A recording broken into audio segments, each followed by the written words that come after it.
En el siguiente video hablaremos acerca de la incertidumbre y la propagación de la misma. Inicialmente hablaremos acerca de la incertidumbre absoluta. Este tipo de incertidumbre se conoce como el grado de duda que se tiene respecto a algún tipo de medida. Y la incertidumbre puede depender de diferentes factores. Una de ellas es el instrumento. Esa incertidumbre viene reportada por defecto por el fabricante del elemento previamente durante el proceso de calibración para poder determinar este valor particular. Pero esto no es lo único que puede ser como tomado en cuenta al momento de evaluar la incertidumbre. Pueden existir otros factores adicionales que contribuyen a la misma.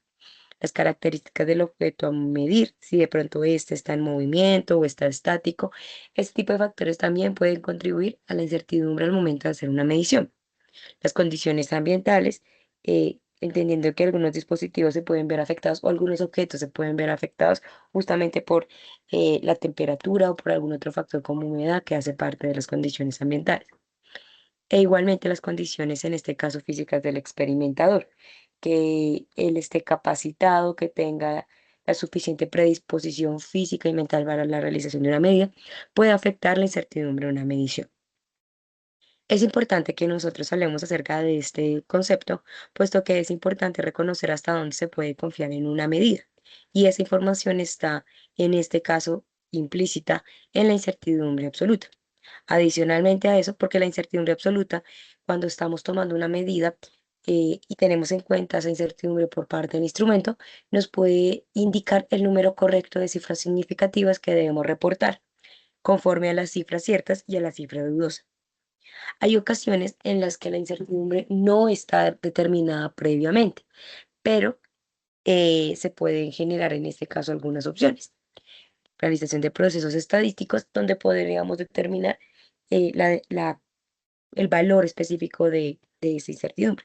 Igualmente, en muchos de los casos, cuando hablamos acerca de los instrumentos, pues el fabricante no lo puede dejar haber indicado específicamente en la etiqueta, pero buscando en la página y con la información correspondiente del elemento podríamos llegar a establecer el valor de esta incertidumbre.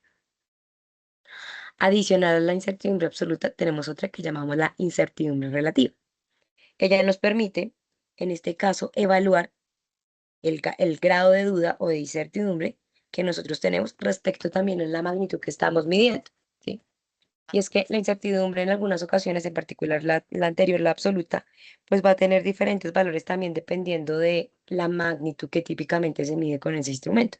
Si yo tengo un instrumento que está diseñado para medir pequeñas cantidades, la incertidumbre absoluta por defecto de manera global va a ser pequeña. E igualmente, si voy a medir utilizando un instrumento que está diseñado para medir grandes cantidades, la incertidumbre va a verse un poco grande, ¿sí? En ese sentido, la incertidumbre relativa se vuelve un punto en común, porque podemos encontrar una comunicación entre cuando tenemos algo grande o algo pequeño, pero realmente que en términos de incertidumbre es similar, ¿sí?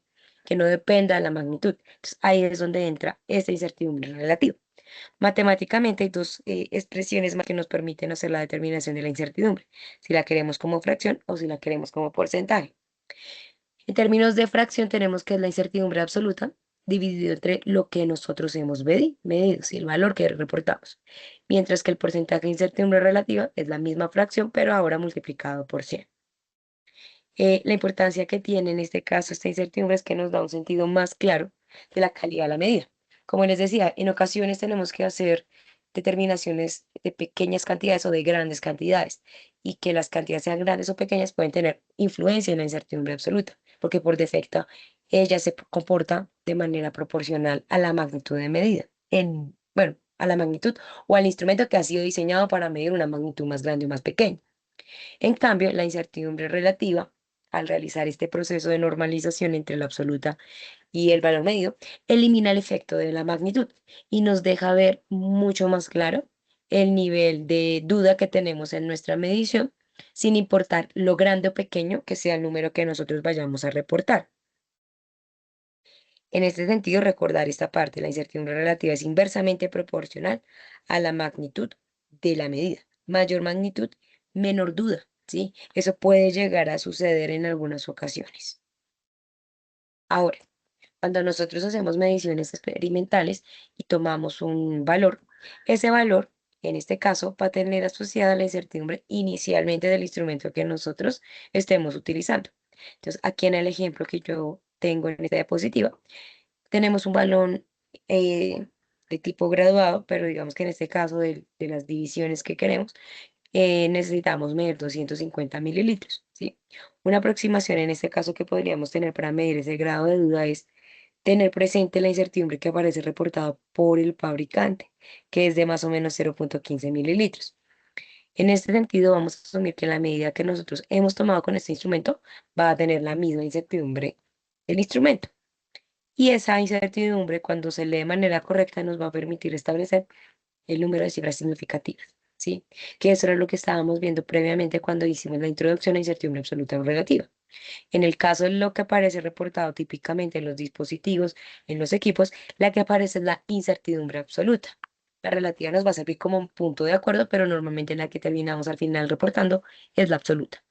En el caso de este instrumento, la incertidumbre asociada al valor es de más o menos 0,15. Al realizar la medida, nosotros tenemos que tener en cuenta cuántos dígitos podemos llegar a escribir teniendo en cuenta la incertidumbre del instrumento. Para tener presente eso, hay que mirar la incertidumbre, ¿sí? De izquierda a derecha vamos a ubicar el primer dígito diferente a cero, que en el caso particular sería el 1. Realmente no es importante si es 1, 2, 3, 4, sino que sea simplemente el primer dígito diferente a cero, porque él nos va a dar información acerca de cuál es la posición dudosa al momento de realizar la medición, la primera cifra dudosa. Y el conjunto que nosotros tenemos que reportar son todas las cifras ciertas posibles más una cifra dudosa. Las cifras ciertas son las que están más hacia el costado izquierdo y la cifra dudosa es la última que registramos, en este caso hacia el costado derecho. La incertidumbre nos va a permitir establecer esa cifra dudosa, que en este caso está en la décima de mililitro. Así que nosotros máximo podemos, en este momento, bueno, máximo y mínimo también en este sentido, entendiendo la incertidumbre del instrumento, tenemos que reportar un decimal aparte de la medición em, números enteros, ¿sí? Tenemos que reportar un solo decimal. Como en este momento, digamos, estamos haciendo la suposición de que medimos 250 teniendo en cuenta la línea 250, pues la forma correcta de escribir esta medida sería 250,0. La otra cifra no es necesario tenerla presente, ¿sí? Digamos que por ley nosotros podemos registrar en la parte de las incertidumbres de los instrumentos una o dos cifras, ¿sí? Significativas. Pero pues en este caso la primera cifra diferente a cero izquierda a derecha es la que nos va a dar información relacionada con la parte de la cifra dudosa, ¿sí? Ahora, lo que nos quedaría por tratar es el caso de cuando ya tomamos medidas experimentales y tenemos que hacer operaciones matemáticas, cómo se hace el proceso de determinación de la incertidumbre del producto de un proceso matemático. Eso lo veremos en el siguiente video.